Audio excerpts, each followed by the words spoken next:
اولئک کتب فی قلوبہم الایمان وأیدہم بروح من، فرمایا یہ تو وہ جماعت ہے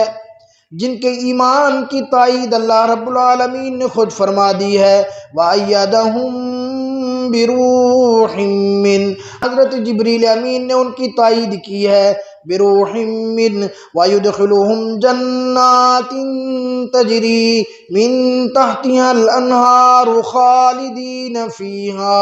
أَبَدًا، فرمایا یہ تو وہ جماعت ہے جو جنت کے اندر ان کو اللہ داخل کریں گے،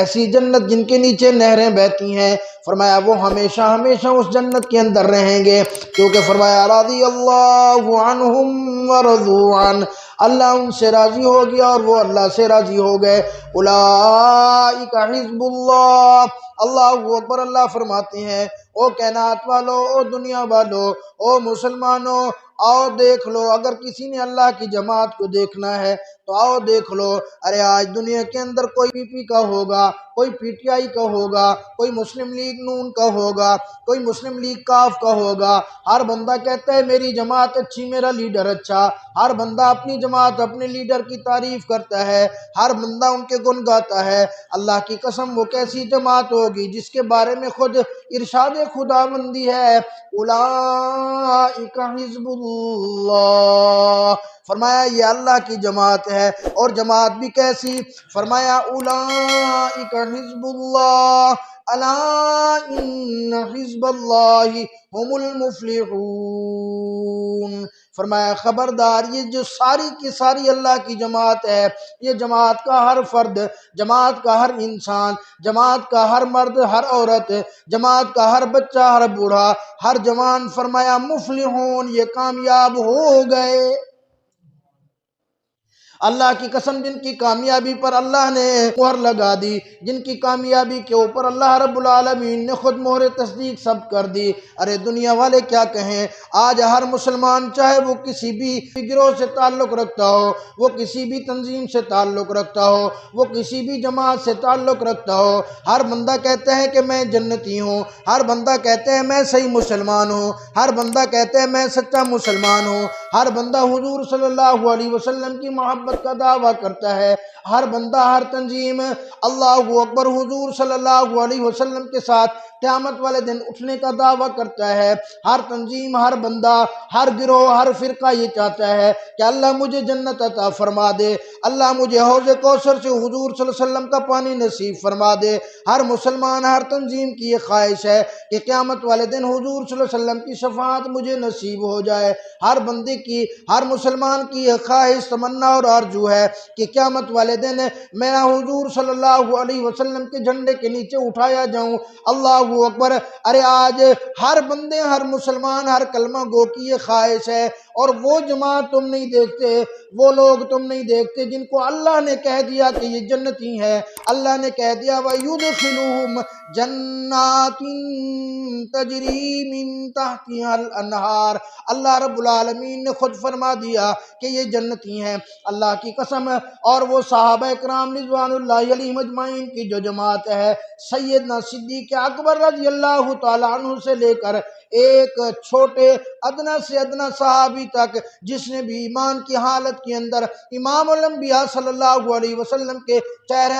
انور کی چہرے اطہر کی زیارت کی ہے، حضور صلی اللہ علیہ وسلم کی مجلس پائی ہے، حضور صلی اللہ علیہ وسلم کے ساتھ بیٹھا ہے، اللہ کی قسم قرآن کی اس آیت سے ثابت ہوتا ہے کہ وہ جنتی ہے۔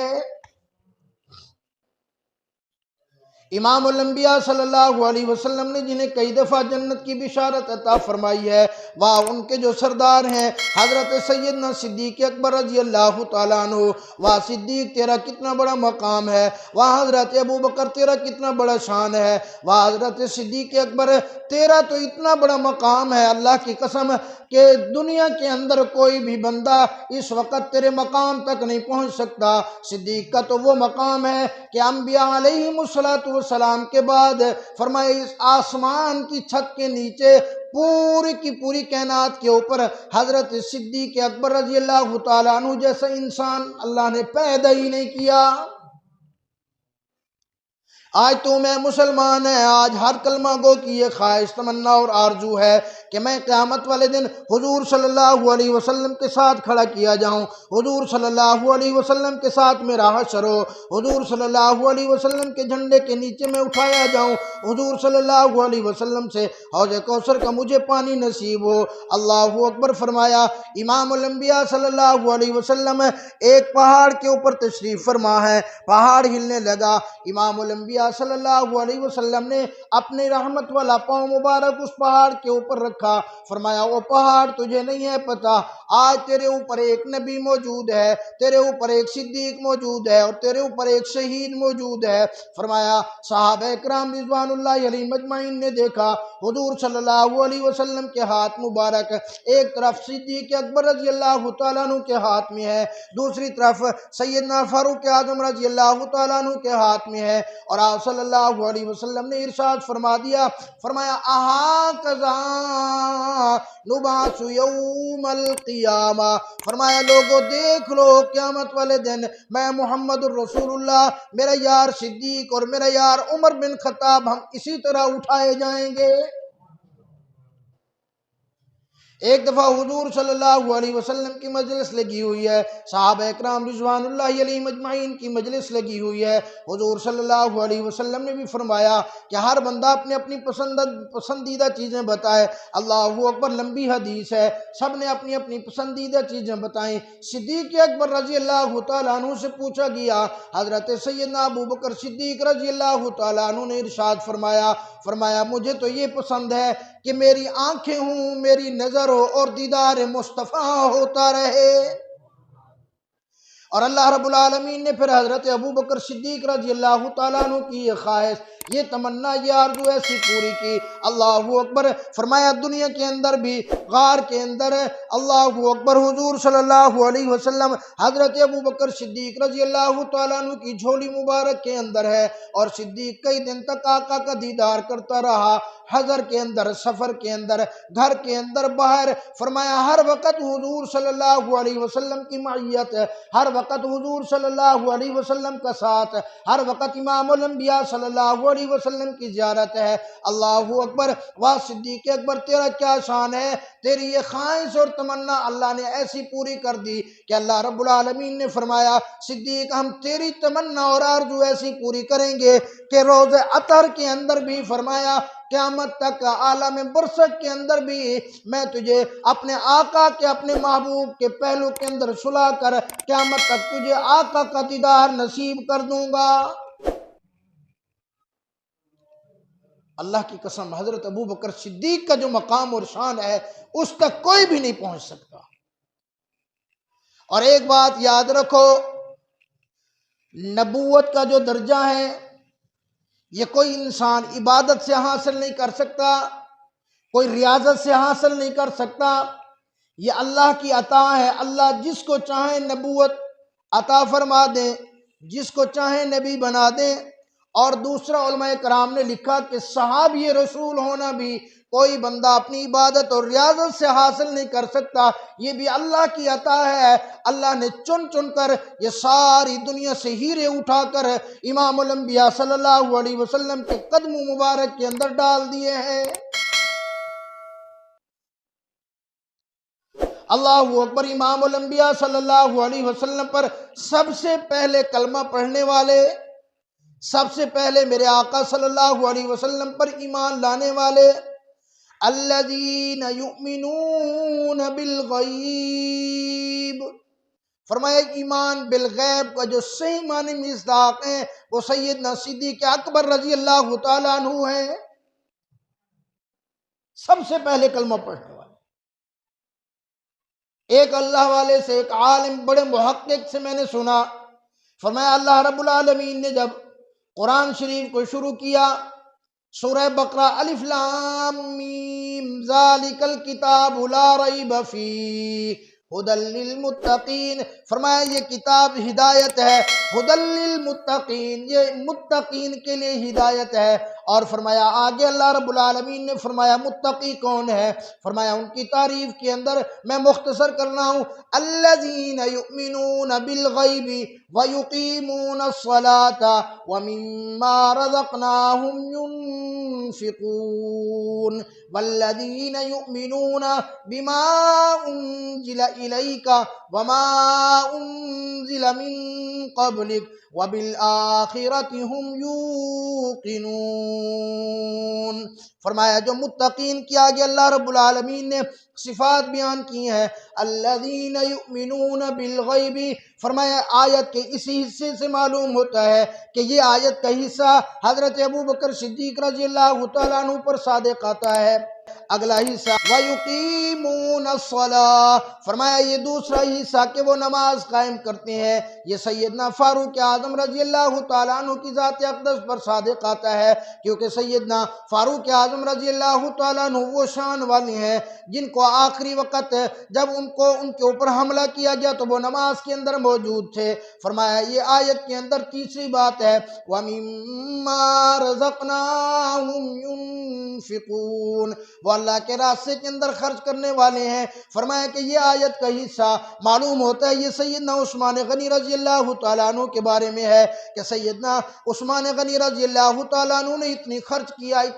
کیا جس کی کوئی انتہا نہیں۔ اللہ اکبر، وَمِمَّا رَزَقْنَاهُمْ يُنفِقُونَ وَالَّذِينَ يُؤْمِنُونَ بِمَا أُنزِلَ إِلَيْكَ وَمَا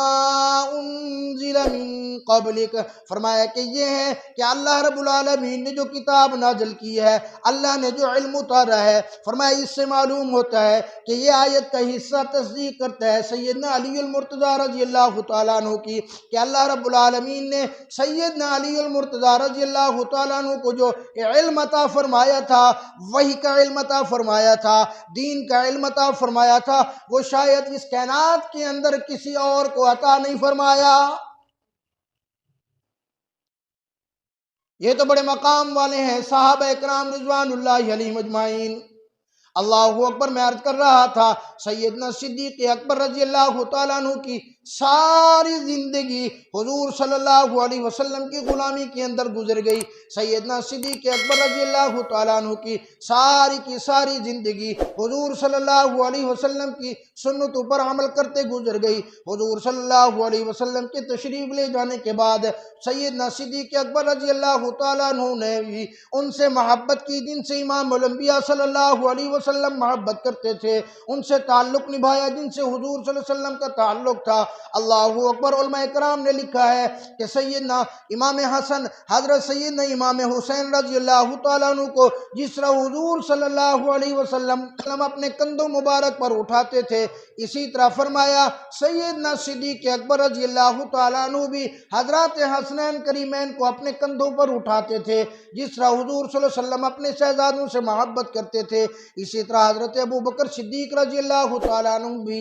حضرت حسن حسین رضی اللہ تعالیٰ عنہ سے محبت کرتے تھے۔ اللہ اکبر، واہ صدیق اکبر تیری کیا شان ہے، کیونکہ ابھی الیکشن ہونے والا ہے، آپ نے بھی اپنا لیڈر منتخب کرنا ہے، آپ نے بھی اپنا قائد چننا ہے، آپ نے بھی اس امت کا رہبر چننا ہے، آپ نے بھی اس ملک کا رکھوالا چننا ہے، آپ نے بھی کسی کو نہ کسی کو ووٹ دینا ہے۔ اللہ اکبر، آؤ میں کہتا ہوں اگر کسی نے ووٹ دینا ہے تو دے دو صدیق اکبر رضی اللہ تعالیٰ عنہ کے غلام کو، دے دو ووٹ حضرت ابوبکر صدیق رضی اللہ تعالیٰ عنہ کی پیروی کرنے والے کو۔ اللہ اکبر، صدیق اکبر رضی اللہ تعالیٰ عنہ بادشاہ وقت بن گئے، خلیفہ بن گئے۔ فرمایا پاکستان سے بھی کئی گنا بڑا ملک تھا جس کے اوپر وہ حکمران تھے۔ ایک دن آواز آئی، حل اجیر، حل اجیر، کیا کوئی مزدور ہے؟ کیا کوئی مزدور ہے؟ کیا کوئی مزدور ہے؟ میری تھوڑی سی مزدوری کر دے، تھوڑے سے پیسے لے کر۔ سیدنا ابوبکر صدیق رضی اللہ تعالیٰ عنہ بادشاہ وقت ہے، اس بندے کو پکڑا، فرمایا کیا مزدوری لینا چاہتا ہے بتا۔ صدیق اکبر وہ مزدوری کرنے کے لیے تیار ہے۔ اس نے کہا یہ میری مری ہوئی بکری ہے، اس کو اٹھا کر یہ آبادی سے باہر پھینک کے آنا ہے، اتنے رقم میں دے دوں گا۔ صدیق اکبر رضی اللہ تعالیٰ عنہ بادشاہ وقت ہو کر اس بکری کو اٹھا کر، مردہ بکری کو اس علاقے سے، اس آبادی سے باہر پھینکنے جا رہے ہیں تاریخ گواہ ہے اس بات کی۔ ارے کوئی ایسا بادشاہ وقت تو پیش کرو۔ اللہ اکبر۔ سیدنا فاروق اعظم رضی اللہ تعالیٰ عنہ ساری زندگی یہ کوشش کرتے رہے کہ میں نیکیوں کے اندر، میں نیک کاموں کے اندر حضرت ابوبکر صدیق رضی اللہ تعالیٰ عنہ سے آگے بڑھ جاؤں۔ بڑے بڑے واقعات اس بات کی گواہی دیتی ہیں، اللہ اکبر، لیکن بڑھ نہ سکے۔ حضور صلی اللہ علیہ وسلم کے دنیا سے رخصت ہو جانے کے بعد جب حضرت ابوبکر صدیق رضی اللہ تعالیٰ عنہ خلیفہ بنے، حضرت عمر بن الخطاب رضی اللہ تعالیٰ عنہ نے سوچا اب تو حضرت ابوبکر صدیق پر ذمہ داریاں بہت آ گئی ہیں، حکومت کی ذمہ داری ہے، لوگوں کا بوجھ ان کے اوپر آ گیا ہے، اب میں نیکیاں زیادہ کروں، وہ تو اس حکومت کے اندر مصروف رہیں گے۔ اللہ اکبر۔ ایک دن سوچا، مدینہ منورہ کے باہر ایک بوڑھیا رہتی تھی، آنکھوں سے نابینی تھی، بالکل ضعیف، بالکل کمزور، اپنا کام نہیں کر سکتی تھی۔ ایک دن صبح کی نماز کے بعد ان کے گھر پہنچے، کہنے لگے السلام علیکم ورحمۃ اللہ۔ اس اماں نے جواب دیا، کہنے لگے جی ہاں کوئی کام ہو تو بتا دو، اگر کوئی حکم ہو تو بتا دو، اگر کوئی بات ہو تو بتا دو۔ انہوں نے کہا مجھے کوئی کام نہیں ہے، ایک اللہ والا صبح سویرے آتا ہے، میرا کام کر کے چلا جاتا ہے، میرا کوئی ایسا کام نہیں بچتا جو وہ نہ کرتا ہو۔ حضرت عمر بن الخطاب رضی اللہ تعالیٰ عنہ حیران اور پریشان کہ کون ہے جو مدینہ منورہ سے 3 میل دور آ کر اس بوڑھی اماں کا سارا کام کر کے چلا جاتا ہے۔ اللہ اکبر۔ اگلے دن ذرا جلدی آئے، نماز سے پہلے آ گئے، فرمایا اماں جان آج تو میں جلدی آ گیا ہوں، بتاؤ کوئی کام ہو؟ فرمایا بیٹا آج بھی آپ لیٹ ہو گئے ہو، وہ تو بہت صبح آتی ہیں، میرا کام کر کے چلے جاتی ہیں۔ حضرت عمر بن الخطاب رضی اللہ تعالیٰ عنہ اور بھی پریشان ہو گئے، اگلے دن صبح اذانوں سے بھی پہلے پہنچ گئے، کہنے لگے اماں جان آج بتاؤ کوئی کام ہو؟ فرمایا بیٹا ہاں وہ آدمی آیا ہے، باقی تو میرا سارا کام کر کے چلا گیا ہے، ابھی وہ گئے ہیں باہر پانی لینے کے لیے۔ اللہ اکبر۔ حضرت عمر بن الخطاب رضی اللہ تعالیٰ عنہ نے فرمایا چلو آج میں اس کی زیارت تو کر لو، آج میں اس کا دیدار تو کر لوں، آج مجھے اس بندے کا دیدار تو نصیب ہو جائے جو یہاں مدینہ منورہ سے باہر ایک نابینی بوڑھی اماں کو بھی نہیں بھولا۔ اللہ اکبر۔ انتظار کرنے لگے، تھوڑی دیر گزری، کیا دیکھتے ہیں چہرے کے اوپر کپڑا ہے، کندھے کے اوپر مشکیزہ اٹھائے پانی کا، ایک آدمی آہستہ آہستہ چلتا آ رہا ہے۔ جب دروازے کے اندر داخل ہونے لگے تو حضرت عمر بن الخطاب رضی اللہ تعالیٰ عنہ نے بازو سے پکڑ لیا، او اللہ والے آپ کون ہو؟ اس وقت آ کر آپ اس بوڑھی اماں کو بھی نہیں بھولے، اللہ اکبر، مجھے اپنا چہرہ تو دکھا دو۔ حضرت عمر بن الخطاب رضی اللہ تعالیٰ عنہ نے جب ان کا چہرے سے پردہ ہٹایا تو سیدنا صدیق اکبر رضی اللہ تعالیٰ عنہ تھے۔ اللہ اکبر۔ وہ حضرت ابوبکر صدیق رضی اللہ تعالیٰ عنہ تھے۔ آنکھوں میں آنسو آ گئے، کہنے لگے او صدیق اکبر، ساری زندگی میں نے کوشش کی کہ نیکیوں سے میں آپ سے آگے نکل جاؤں، لیکن میں نہیں بڑھ سکا۔ میں نے کہا آج حضرت ابوبکر صدیق رضی اللہ تعالیٰ عنہ کے کندھوں پر حکومت کا بوجھ ہے، لوگوں کا بوجھ ہے، ان کے کام کاج کے اندر مصروف ہوں گے، کیوں نہ میں حضرت صدیق اکبر رضی اللہ تعالیٰ عنہ سے بازی لے جاؤں، لیکن آج مجھے یقین ہو گیا ابو بکر تیرے ہوتے ہوئے عمر تو اس سے نہیں بڑھ سکتا۔ آج تیری میری دوڑ یہ ہے کہ کوٹھیوں کی دوڑ ہے، آج تیری میری دوڑ ہے کہ میرے پاس تھوڑی زمین ہے زیادہ ہو جائے، ایک گاڑی ہے دوسری ہو جائے، ایک کوٹھی ہے دوسری کوٹھی ہو جائے۔ اللہ کی قسم صحابہ کرام رضوان اللہ علیہم اجمعین کی جو محنت اور کوشش اور مشقت ہوتی تھی وہ یہ ہوتی تھی کہ نیکیاں میری زیادہ ہو جائیں، اللہ کا قرب زیادہ میں حاصل کر لوں، رسول اللہ صلی اللہ علیہ وسلم سے زیادہ قریب میں ہو جاؤں۔ صحابہ کی تو یہ محنت تھی، یہ کوشش ہوتی، یہ چاہت ہوتی تھی، یہ تمنا اور یہ آرزو ہوتی تھی۔